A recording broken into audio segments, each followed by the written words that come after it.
Our next discussion is tapas. So tapas is the niyama, which this subtle energy turns things that are more tamasic, more dull, not finished, into the finished product. So an example of the tapas is any form of energy that you have within you that creates burning or fire or the will to transform aloneness or loneliness rather into aloneness. Tapas is the subtle energy that turns the feeling of, I don't want to do a yoga practice today, into the best practice you've had. Tapas is the subtle energy that turns a seed into a tree. Tapas is the subtle energy that transforms your feeling of unworthiness into self-love. So where is it coming from? What is that juice? Maybe it's just your karmic time. Maybe it's through deep sadhana, deep daily discipline, that you're able to transform the dull, the tamasic, into that tapas energy, which turns it into dharana, the attention, which then turns it into meditation, and then turns it into samadhi. So this is the juice we're looking for today, to try to feel within our own body.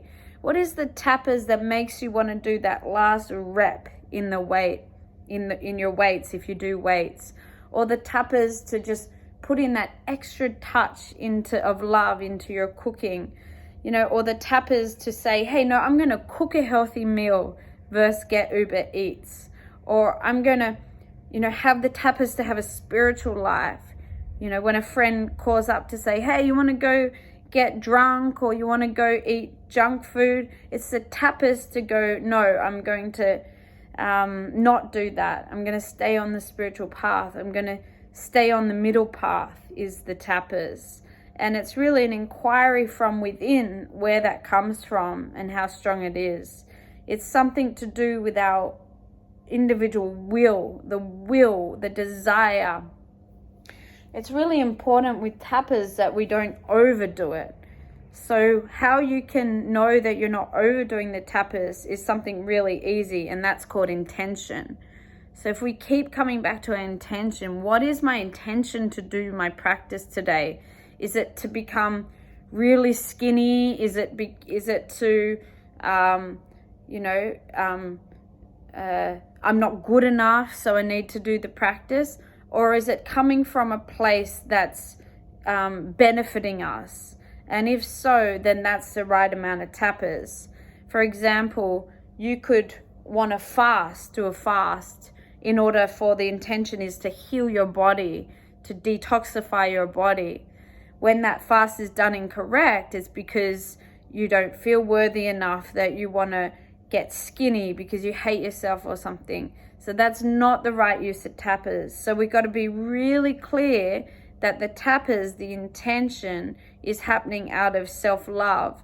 And then that fire that creates a seed in the first place will sprout into a tree. The fire of your own will allows that transformation. Right intention. The tapas to turn a negative thought. When you want to think a negative thought about yourself, or you want to think a negative thought about someone else, and you can feel when you get really conscious and aware of yourself, you feel that it's not right to do that. Well, that's the tapas burning away the old neuro pathways and transforming our life into something we don't even know yet. That's the tapas.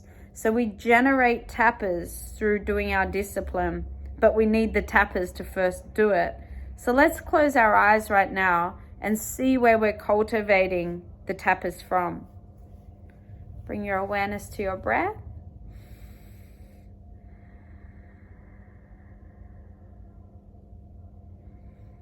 I'm going to ask you to do something very subtle right now, and that's to just lengthen the inhale just a little bit.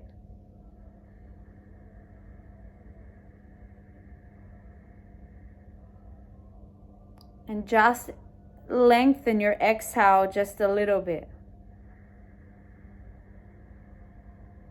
Now I'm going to invite you to bring your awareness to the space between the eyebrows, the Ajna chakra.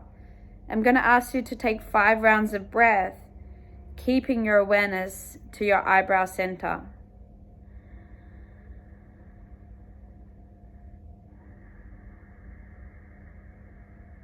Inhale the breath into the eyebrow center. Exhale the breath to the eyebrow center. 3 more rounds. Notice it's the tapas keeping your awareness here. Inhale. And exhale. And inhale.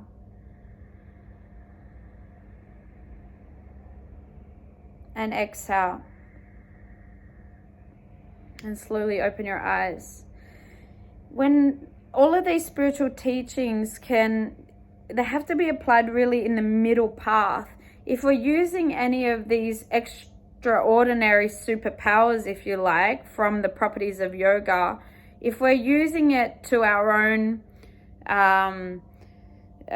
taking from another or taking from the environment, then we can really fall from grace. So even though you're developing the understanding of tapas, the moment we think we're extraordinary, then we've overdone the tapas. So it's a real fine line of stira sukham, the balance with any of these teachings. We want to apply them, but we don't want to apply them to create a caste system between us and someone else. So we're really doing it in a place of awareness versus using it purely for the fruits of the practice, using it purely for the properties of the yoga. It's more about coming back to who we are, being present in the moment through these techniques versus using them for some form of self-gratification or to the detriment of others. Namaskar.